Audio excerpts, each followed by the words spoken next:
O'tgan yili Yevropaga eksport 23% ko'paydi. 2.3 milliard dollarga yetdi. Lekin ayrim davlatlardagi elchilarimiz ushbu bozorlarda o'zbek mahsuloti nomini tanitish bo'yicha natija ko'rsata olmayapti. Fransiya kimyo sanoatimiz uchun yangi eksport yo'nalishi Farg'ona, Navoiy, Qashqadaryo va Toshkent viloyatidagi kimyo korxonalari uchun katta bozor emasmi? Kimyo sanoati Temirov, Bozorov, Tursunov, Azimov, Mirzayev, Zoir bilan ishlab bir oyda Fransiyada o'g'itga bo'lgan talablar, ularning standartlarini Farg'ona, Navoiy, Qashqadaryo va Toshkent viloyatlaridagi kimyo korxonalariga yetkazsa bo'ladimi, yo'qmi? Bo'ladi. Fransiyaga ushbu korxonalar rahbarlari ularning mahsulotlarini olib borib ko'rgazma tashkil qilsa bo'lmaydimi? Bo'ladi.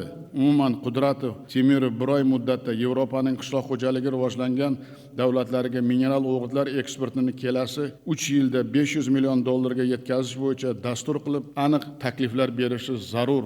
Iqlim o'zgarishi va suv taqchilligi sharoitida Ispaniya qishloq xo'jaligida katta yutuqlarga erishyapti. Masalan, Almeriya hududida 30 ming gektardan ziyod maydonda yaxlit issiqxonalar kompleksi tashkil qilingan bo'lib, birgina soliq tushumi 1,5 milliard yevroga teng.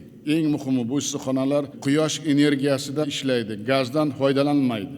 Ispaniyadagi elchi Tursunov, Ibrohim Abdurahmonov, Qosimov, Azimov bir oy muddatda ushbu davlatning qishloq xo'jaligidagi ilg'or tajriba va texnologiyalarni Surxondaryo, Qashqadaryo, Navoiy va Buxoro viloyatlariga olib kelish bo'yicha dastur ishlab chiqadi. Niderlandiya qishloq xo'jaligi eksporti bo'yicha dunyodagi top 3 ta davlatlar qatoriga kiradi.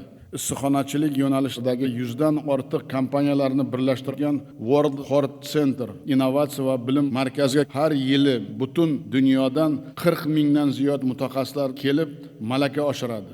Elchi Fozilov, Abdurahmonov qishloq xo'jaligi bo'yicha hokim o'rinbosarlari bir oyda ushbu markazga kamida 100 nafar mahalliy mutaxassislarni olib borib, issiqxona sohasidagi ilg'or innovatsiya va tajribalarni o'rganishni tashkil qilish kerak.